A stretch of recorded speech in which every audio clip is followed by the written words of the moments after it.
Vamos abrir as nossas Bíblias na primeira carta aos Coríntios, capítulo de número 1, onde nós leremos o versículo de número 21. Primeira aos Coríntios 1, versículo de número 21. Diz assim a palavra de Deus: pois visto que na sabedoria de Deus o mundo não conheceu a Deus pela sua sabedoria, aprouve a Deus salvar os crentes pela loucura da pregação. Podeis assentar. Nós temos pregado já por mais de um domingo acerca desse texto, não necessariamente colhendo os mesmos versículos, mas dentro do conjunto do que está em 1 aos Coríntios, capítulo de número 1. E nós temos aqui falado que a mensagem do Evangelho que pregamos é para este mundo loucura. Evangelho significa boas notícias. Portanto, nós não somos anunciadores de um código ético. Moisés o foi, em certa medida. Nós somos arautos que anunciam que acontecimentos se deram, e que estes acontecimentos, se entendidos, são motivos de alegria. São os acontecimentos que abriram a porta para a humanidade da salvação.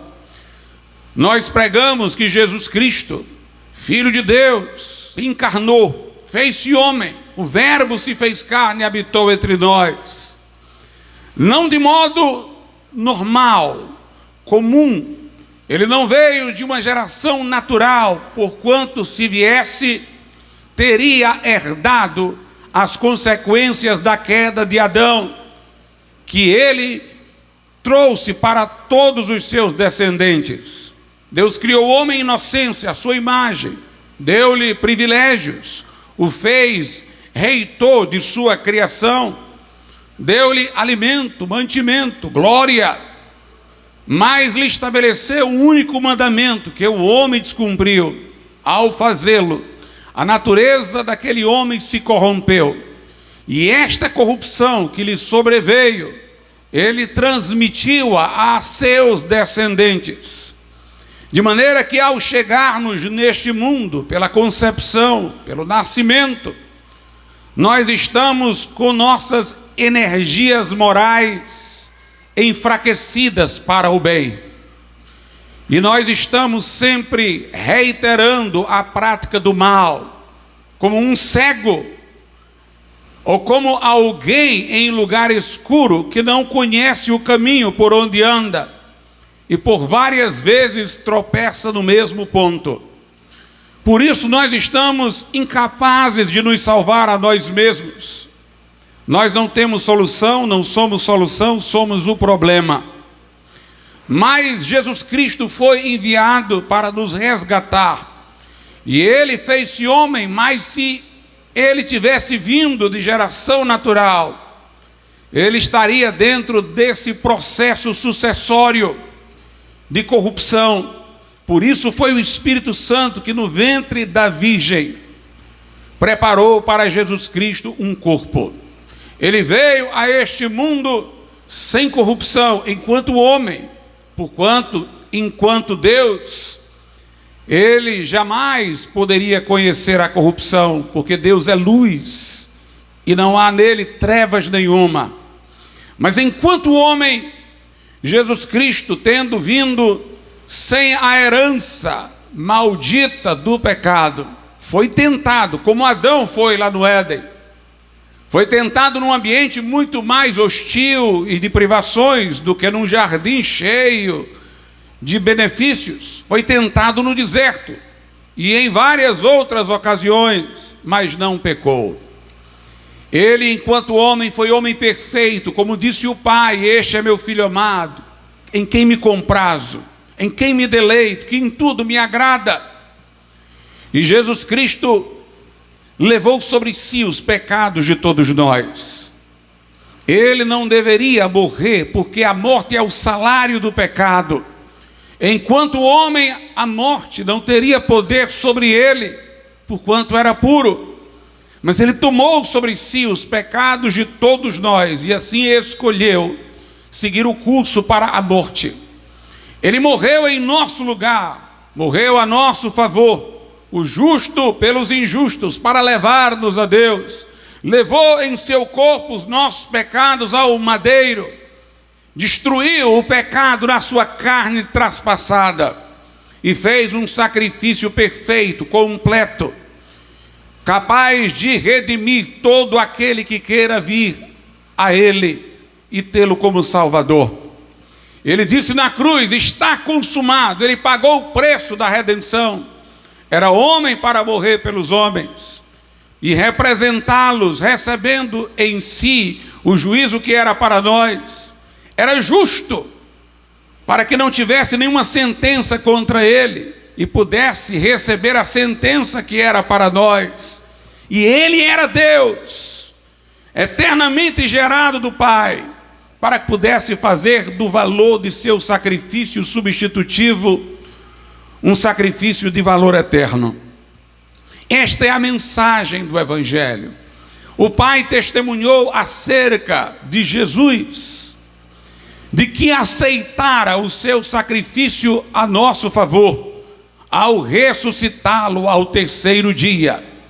E ressuscitado e assunto aos céus, Jesus é o nosso sumo sacerdote à destra de Deus, aquele que por nós, pelos crentes, intercede, aquele que é o fiador da nossa dívida, que é o precursor da nossa entrada no céu, é aquele que diante de Deus obtém o favor divino para os que se abrigam em Jesus, para os que vêm a Ele e confiam nele absolutamente como único e todo suficiente Salvador. Esta é a mensagem do Evangelho, é a mensagem da cruz, como a chama o apóstolo Paulo. Estes eventos foram profetizados no Velho Testamento. Logo em seguida à queda de Adão, Deus prometeu o Messias sofredor, que expiaria a culpa. Moisés testemunhou a favor de Cristo os ritos da lei, cerimônias de sacrifícios de animais, prefiguravam didaticamente o sacrifício de Cristo Jesus. Os profetas o anunciaram e o que ele iria fazer. Mas agora nós temos os fatos consumados para apresentar ao mundo. Nós temos o Evangelho, que é o poder de Deus para a salvação de todo aquele que crê. Quando alguém ouve este Evangelho, a resposta esperada é o arrependimento e a fé. É a resposta condizente. Se Jesus morreu pelo meu pecado, eu tenho que reconhecer que sou pecador e que meu pecado é gravíssimo. De outra sorte, não teria que vir o próprio Filho de Deus para, encarnando-se, morrer por mim, para reatar minha comunhão com Deus. Eu tenho que reconhecer o meu pecado, eu tenho que lamentar a minha condição, me arrepender de quem eu tenho sido, da vida que tenho levado.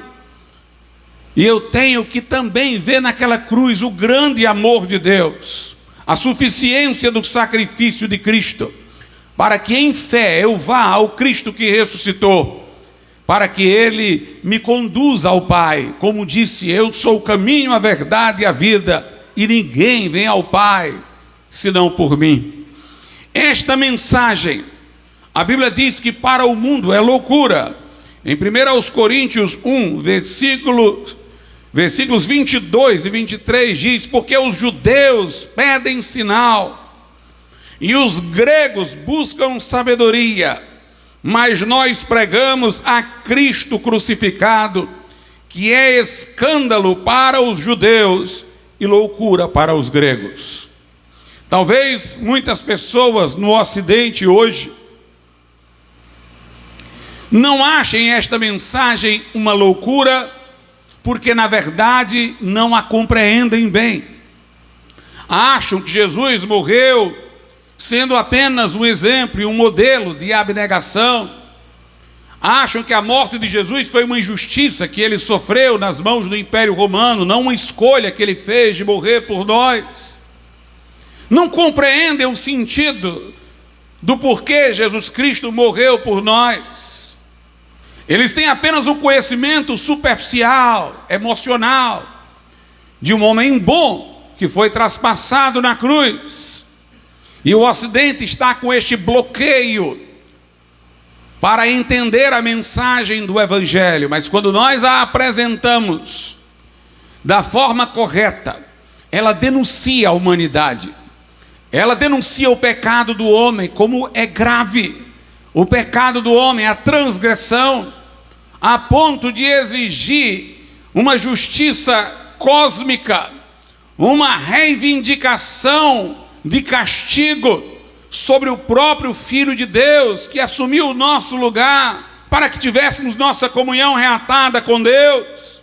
Quando ele disse: está consumado, o sol escureceu, as rochas se fenderam, indicando que todo o universo ali estava envolvido naquele ato, que a ordem moral pelo pecado do homem tinha sido tão violada, que um ato tão profundo teria que ser feito para que esta ordem moral fosse reparada. Portanto, o homem tem que se arrepender. Não há em nós bem algum. Da cabeça aos pés, Deus nos vê como alguém cheio de feridas e de chagas. Nosso coração é corrupto e desesperadamente corrupto. Nós não somos as boas pessoas que queremos dizer que somos, ou que os outros dizem que somos. Nós somos desesperadamente pecadores. Quando apresentado deste modo, quando dito que se não houvesse o sacrifício de Cristo, e se o homem não crer nele, o que se lhe espera é um inferno eterno, uma separação de Deus irreversível, que milhões e milhões de anos não farão terminar. Quando nós mostramos os aspectos graves de tudo isso, é nessa hora que as pessoas dão um pulo para trás e dizem: não era o que eu pensava, ou o que você diz não é como eu acredito. E elas então mostram o seu repúdio para o que nós estamos dizendo. O texto diz que este evangelho, Cristo crucificado, é escândalo para os judeus e loucura para os gregos. Há duas coisas que fazem este evangelho parecer loucura. E entendam, dizer aqui, como Paulo o disse, que é loucura para os incrédulos, não significa dizer que eles não possam compreender o que nós estamos falando. Não somente é possível um incrédulo que não tem nenhuma disposição a favor do evangelho compreender o que nós estamos dizendo, que muitos falsos crentes há que aprendem o que nós estamos aqui dizendo e são capazes de repassar. Teoricamente são capazes de evangelizar, de dizer aos outros as mesmas coisas que eu estou dizendo, sem que eles tenham tido uma real experiência de conversão. Dizer que o evangelho é loucura não é dizer que ele seja esotérico, confuso, complicado, complexo. Não. Quer dizer que ele traz verdades profundas que o homem tem dificuldade de aceitar. A primeira delas é concernente ao que eu disse, a sua condição de pecador. As pessoas, elas costumam minimizar seus erros, seus pecados, dizendo que errar é humano, se comparando com uma outra que é pior do que ela, elencando suas virtudes para pôr numa balança ao lado de suas maldades. Mas a Bíblia diz que até as nossas virtudes estão maculadas, seja pelo orgulho, pelo egoísmo, pela vontade de se autogratificar, dizendo que somos isso e aquilo. A Bíblia diz que até as nossas justiças são como trapos da imundícia. E as pessoas, irmãos, não gostam de admitir isso. Há uma resistência a isso. Por isso, se alguém ouvir, por exemplo, que o caminho para Deus é um determinado código de regras que tem que ser seguido, ou seja, que elas podem, pelo seu esforço, resolução de vontade, obedecer um conjunto de preceitos e merecer o céu, se elas ouvirem esta apresentação do caminho religioso para Deus, elas aceitarão. Por mais que se diga que elas estão imperfeitas, está se dizendo que não são tão imperfeitas que não possam se reeducar. Os pregadores éticos estão dizendo que há uma receita moral que o homem é capaz de cumprir. E, portanto, ao dizer-se isso, se está dizendo que o homem não é totalmente mau, perverso, que ele pode se recuperar, se adequar, que tem elementos bons nele, para ele disciplinar e cumprir a regra e merecer o céu, e chegar lá e dizer, eu consegui. Por outro lado, nós temos aqueles que esperam que o Evangelho seja uma espécie de instrução de um mestre, não um código ético para ser seguido, como os judeus imaginavam, mas um mestre que dá iluminação e que a ele seguimos. Era a imagem que os gregos tinham de uma verdadeira religião, um mestre que vai nos iluminar, abrir os nossos olhos, ampliar a nossa visão, e nós vamos seguir o caminho, e nós vamos corresponder. Amanhã seremos mestres de outros e mereceremos por nossa própria virtude o céu. Apresentadas as coisas desta forma, o homem deste mundo não se escandaliza. Mas o Evangelho diz que nossa mente está danificada pelo pecado, que espiritualmente somos cegos, que moralmente não há em nós coisa boa que Deus possa aproveitar. Essa é a primeira dificuldade das pessoas que fazem resistir a essa mensagem como sendo loucura. A outra parte é o grande amor de Deus que ela apresenta.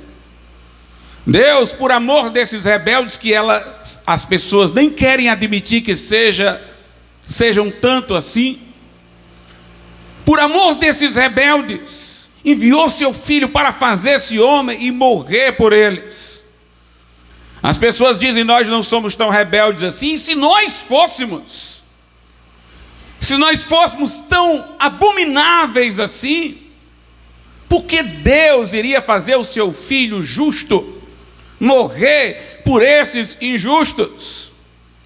Elas pensam num criminoso bárbaro e imaginam elas submetendo o seu próprio filho inocente à morte por amor deste criminoso bárbaro, e elas dizem, é loucura. É loucura. Tanto a maneira como a Bíblia apresenta a profundidade da queda do homem, as pessoas não estão dispostas a aceitar, como não estão dispostas a aceitar a profundidade com que a Bíblia fala do amor de Deus, que excede todo o entendimento. É por isso que este evangelho parece loucura. Elas entendem a explicação, elas entendem o que nós estamos dizendo, mas elas acham que há um exagero no que se diz acerca do homem e um exagero no que se diz acerca do que Deus precisou fazer para nos redimir. Elas se veem entre dois extremos que elas não querem aceitar: a gravidade profunda do pecado e este investimento de amor profundo de Deus para redimir pessoas abomináveis. O problema, irmãos, é que nós, quando olhamos no espelho, comparamos-nos com o vizinho que está do lado, onde sempre podemos colecionar defeitos e, comparando, se achar melhor. Mas Deus nos vê à luz de seu olhar santo. Os seus olhos são como chama de fogo. Ele prescruta nossa mente, os nossos corações. Ele vê os interesses que são tão, às vezes, mesquinhos, que nem nós queremos admitir que os temos. Nós nos auto-enganamos, dizendo que estamos agindo virtuosamente, quando lá no fundo, misturado com esse interesse virtuoso, há um interesse egocêntrico, mas Deus vai lá no fundo e enxerga. Uma coisa é o que o seu vizinho acha de você, o que você acha de você, outra coisa é o que o justo juiz, que lhe vê de ponta a ponta, que vê o que está no seu coração, está dizendo em sua palavra acerca de você. Aqui em 1 Coríntios 1:18 diz assim: porque a palavra da cruz é loucura para os que perecem, mas para nós que somos salvos é o poder de Deus. Há um contraste notório entre aqueles que rejeitam a mensagem e que a têm por uma loucura inaceitável, e aqueles que são salvos e que já reconhecem esta mensagem como o poder de Deus. No verso 24 diz: mas para os que são chamados, tanto judeus como gregos, lhes pregamos a Cristo, poder de Deus e sabedoria de Deus. A grande pergunta teológica é essa: se este evangelho é para nós loucura, como nós chegaremos à conversão? Como nós poderemos nos converter? Os calvinistas, nossos irmãos em Cristo, eles erroneamente acreditam que Deus elegeu alguns incondicionalmente para os iluminar, para em dado momento de suas vidas fazer com que eles entendessem este evangelho, que de repente se lhe tornou sabedoria, e assim eles creem. Eles tomam até esta passagem como argumento. Eles dizem: olha, se o evangelho é loucura para os incrédulos, eles nunca vão se converter, exceto se Deus mudar a cabeça deles e fazer com que de repente eles vejam sabedoria nisso, e quando eles veem a coisa como sabedoria, eles vão crer. Embora essa explicação tenha a sua lógica, o texto aqui não está dizendo isso, porque se essa explicação fosse verdadeira, então em dado momento alguém que viu o evangelho como loucura teve uma iluminação irresistível de Deus, passou a ver como sabedoria e depois creu. Mas se ele primeiro viu o evangelho como sabedoria e depois creu, então ele teve o evangelho como sabedoria ainda incrédulo. Ele teve o evangelho como sabedoria antes de crer. E o texto aqui não está falando daquele que está se convertendo, mas do convertido. Ele diz que para os incrédulos, este evangelho é loucura. Para os que já são crentes, este evangelho é sabedoria. Então não tem sentido dizer que em determinado momento o incrédulo teve essa iluminação irresistível de Deus e passou a entender tudo, viu como sabedoria e então creu, porque senão ele teria tido sabedoria ainda incrédulo, antes de sua fé. O texto diz que é para os que já são crentes que o evangelho é sabedoria, e para os incrédulos é loucura. Então como é que para pessoas que tinham este evangelho como loucura, houve a possibilidade de elas chegarem até a fé salvadora?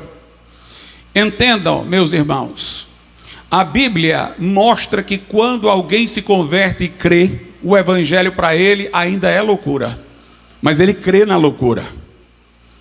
É o que o texto diz, é o versículo que nós tomamos no ponto de partida. 1 Coríntios 1:21 diz: pois visto que na sabedoria de Deus o mundo não conheceu a Deus pela sua sabedoria, aprouve a Deus salvar os crentes pela loucura da pregação.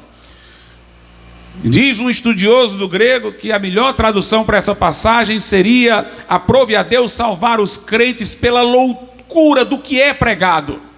O conteúdo é loucura, mas a pessoa creu. Ela creu na loucura. Como dizia Tertuliano, um anabatista do século II: creio porque é absurdo. O crente creu no evangelho ainda achando loucura. Agora entendam, alguma coisa se processa para que ele, estando incrédulo, vendo como loucura, de repente saia da incredulidade para a fé e creia nessa loucura. E depois de crente, então, o evangelho abre a sua mente e passa a ser para ele sabedoria. A primeira coisa que nos impede de crer, como eu disse, é a nossa dificuldade de reconhecer o nosso pecado.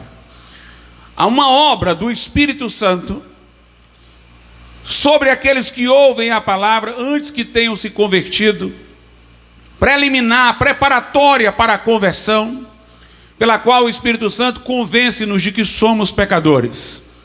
Isso é conseguido antes da conversão. Diz a Bíblia Sagrada o seguinte, lá no Evangelho de João, capítulo 16. João 16, a partir do 7, diz assim: todavia digo-vos a verdade, que vos convém que eu vá, Jesus fala, porque se eu não for o Consolador, que era o Espírito Santo, não virá a vós, mas quando eu for, vulo enviarei, e quando ele vier, convencerá o mundo. Note, ele não vai convencer crente, não, vai convencer o mundo aqui, o incrédulo. E quando ele vier, convencerá o mundo do pecado e da justiça e do juízo. Do pecado, porque não crê em mim. Da justiça, porque vou para meu Pai e não me vereis mais. E do juízo, porque já o príncipe desse mundo está julgado. Quando nós pregamos a palavra, o Espírito Santo está agindo para persuadir. Persuadir não é impor. Ele não o faz de maneira coercitiva, impondo, senão não seria persuasão. Persuasão presume argumentação e até resistência daquele com o qual você está argumentando. Enquanto eu estou pregando aqui, o Espírito Santo está argumentando com você. E ele pode, mesmo agora, antes de você ter chegado à fé, convencer você do pecado, da justiça e do juízo, porque ele não está convencendo de uma coisa sobre Cristo, ele está convencendo de alguma coisa sobre você. Ele está mostrando em você aquilo que você quer esconder. Ele ainda não está falando sobre o que Jesus Cristo fez, ele está falando sobre quem você é. Ele está tomando elementos que você sabe, mas não quer saber, que estão em você, mas você não quer admitir. Ele está pegando isto e colocando diante de você. Então o Espírito Santo, enquanto pregamos esta palavra, este evangelho, ele atua sobre os ouvintes, para convencê-los do pecado, da justiça e do juízo.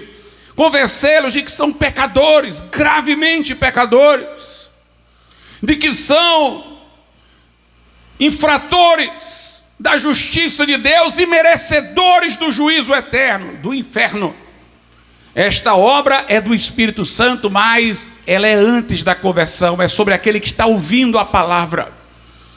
Se você deixar-se convencer pelo Espírito Santo, uma coisa você vai poder saber, é que você é terrivelmente pecador.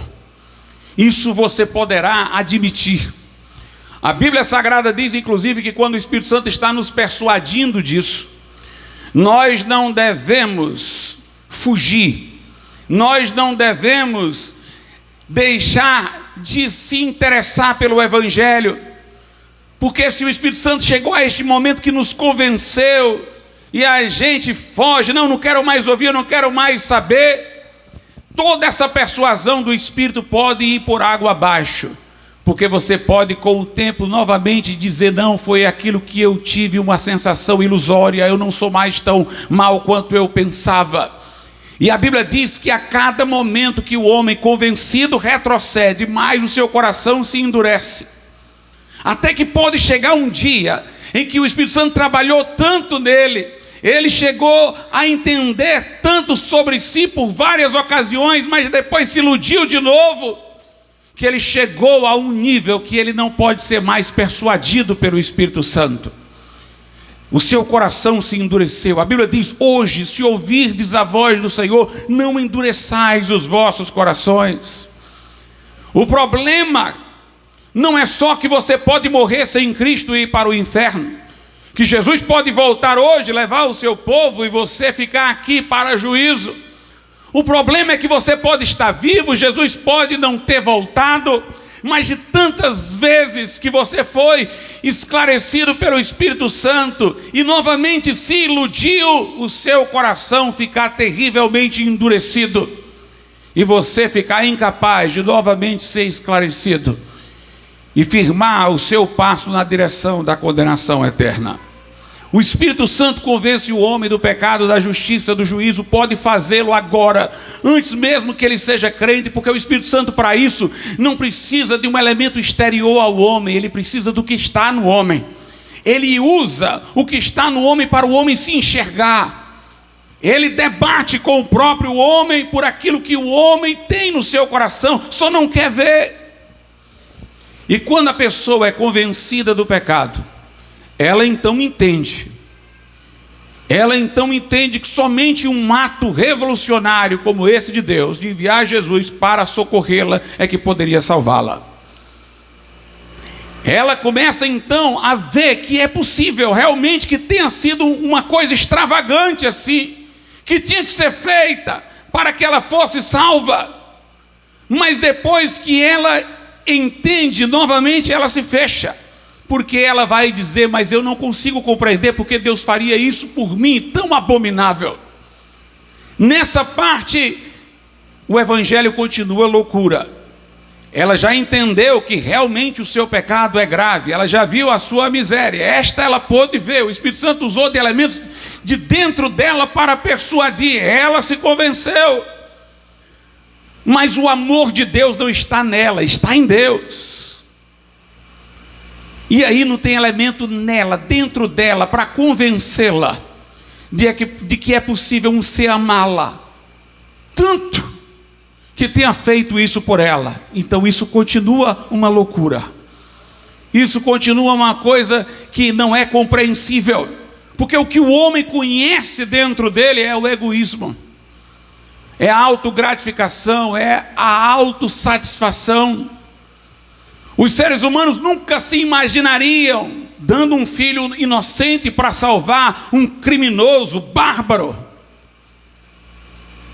Eles continuam sem entender, porque eles não podem conhecer este amor de dentro deles, porque eles não têm dentro deles. Eles podem conhecer de dentro deles o pecado que eles tinham.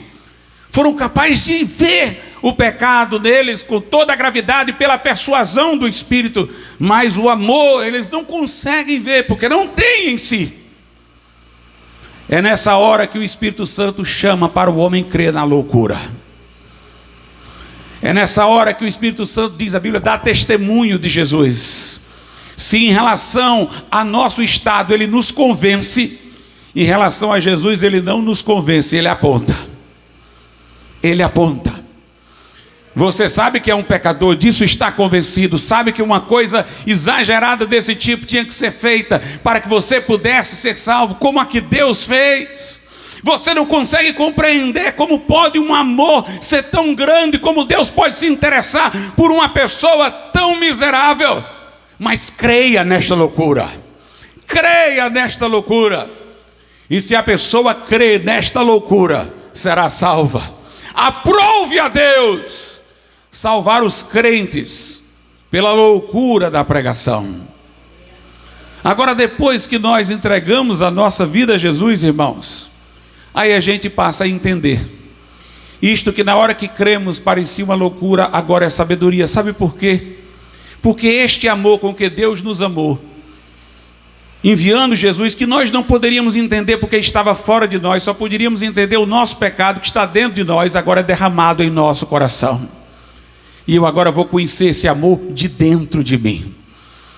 Eu vou ter agora este amor dentro da minha vida, como eu tinha antes só o pecado, para que agora eu possa conhecê-lo.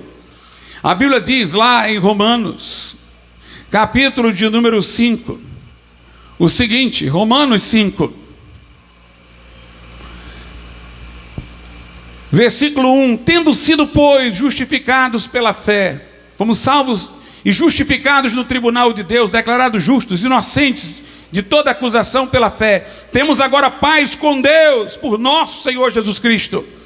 E no versículo 5 diz: e a esperança do crente não traz confusão, porquanto o amor de Deus está derramado em nossos corações pelo Espírito Santo que nos foi dado. Enquanto eu tenho que crer no amor que Deus me teve, sem ter esse amor dentro de mim, eu creio sem entender, eu creio mesmo achando que é loucura.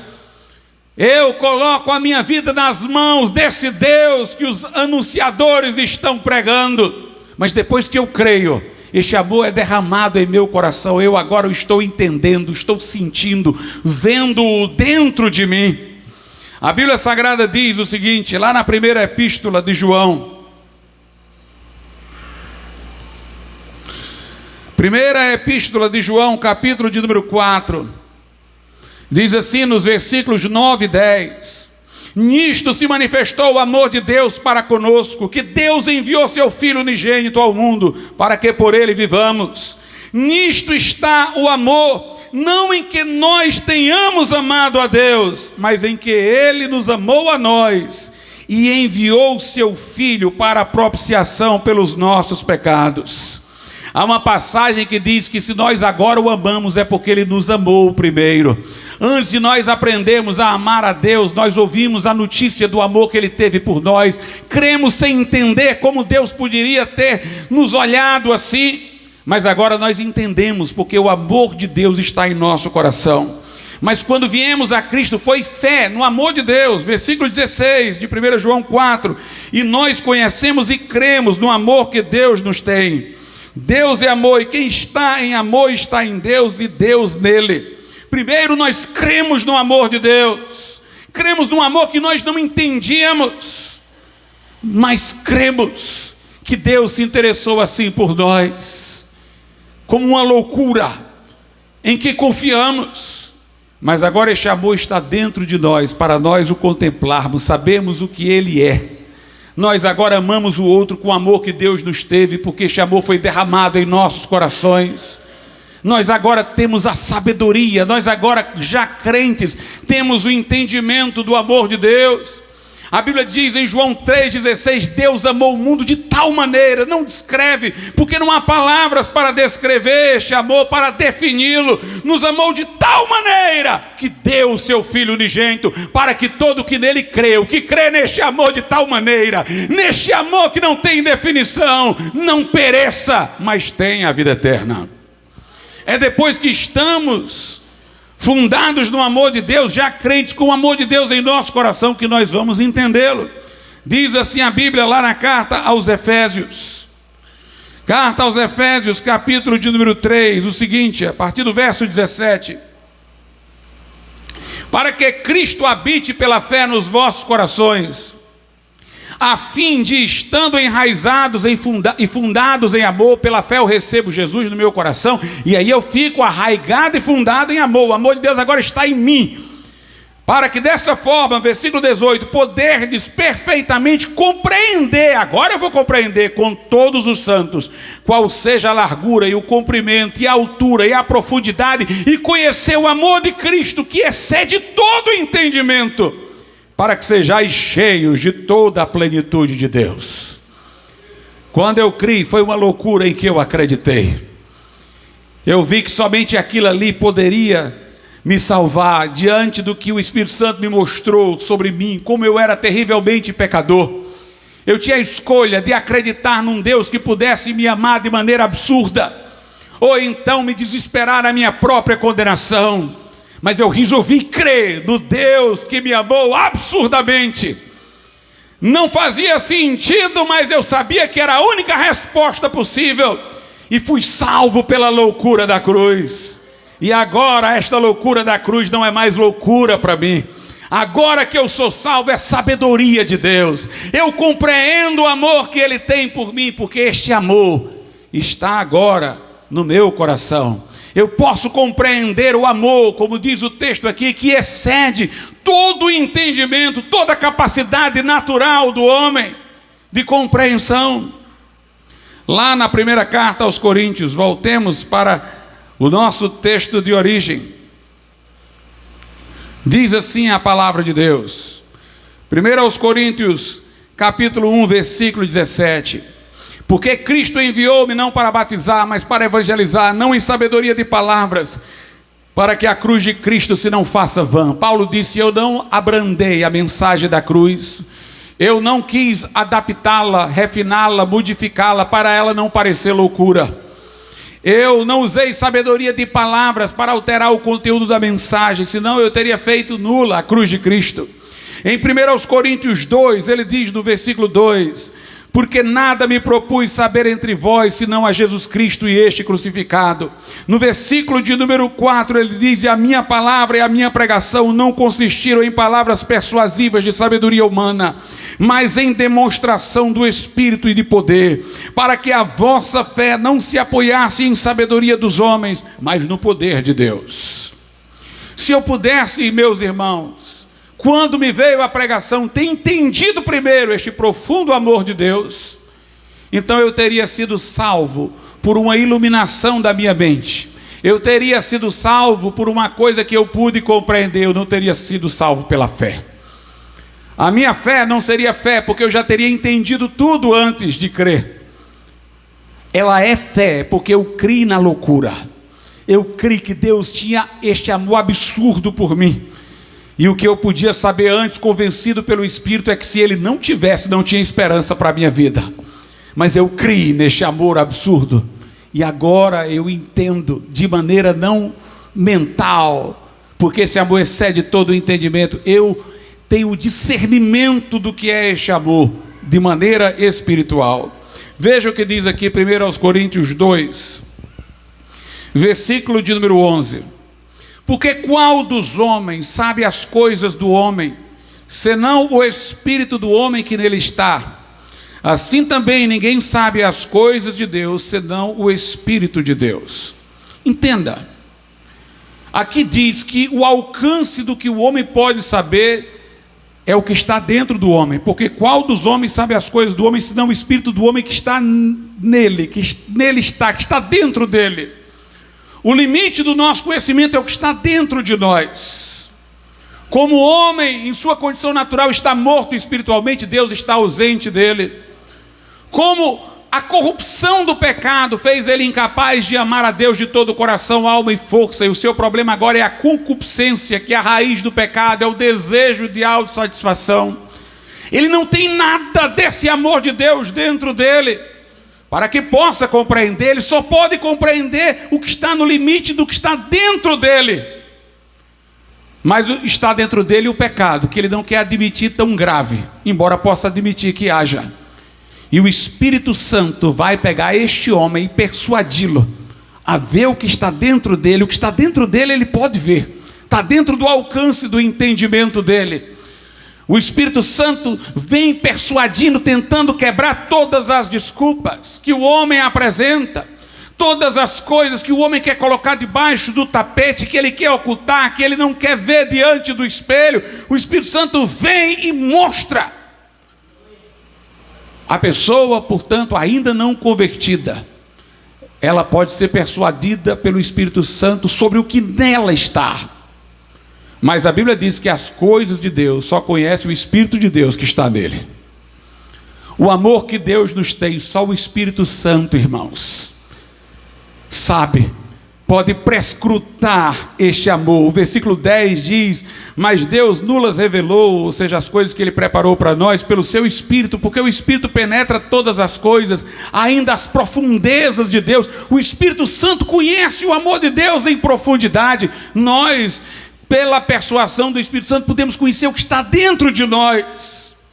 Mas nós temos a palavra do Evangelho sendo apresentada. Eu vi que aquela situação em que estou, ou um ato absurdo seria feito para a minha salvação, ou eu iria ser condenado eternamente. E sem crer, sem entender este amor absurdo, eu resolvo crer. Creio na loucura. Sou salvo. E agora o Espírito Santo, que penetra todas as coisas, até as profundezas de Deus, passa a morar no meu coração. Derrama o amor que Deus teve por mim para enviar Jesus dentro do meu coração. E como o homem só pode entender o que está no limite do que está dentro dele, e agora o amor de Deus está dentro de nós, e agora que nós podemos compreender. E agora que isso que parecia loucura, vai ser sabedoria de Deus. O versículo 12 diz assim: mas nós que somos crentes, não recebemos o Espírito do mundo, mas o Espírito que provém de Deus, para que pudéssemos conhecer o que nos é dado gratuitamente por Deus. Que coisa gloriosa, irmãos. Quando eu aceito Jesus e sou salvo, eu estou crendo que Deus absurdamente me amou, mas não estou entendendo muita coisa. Por que Ele fez isso? Não compreendo este amor, nem estou compreendendo tanto a profundidade da salvação. Aí o Espírito Santo vem agora para eu entender o que eu já recebi, o que já me foi dado gratuitamente. Quando alguém aceita Jesus, ele tem mais do que sabe, mas ele recebe o Espírito Santo para entender o que recebeu.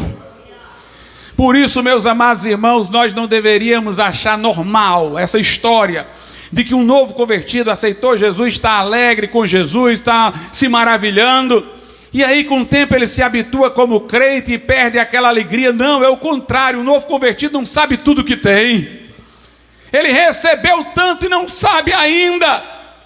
É dia a dia que o Espírito Santo vai mostrar para nós o que está dentro de nós.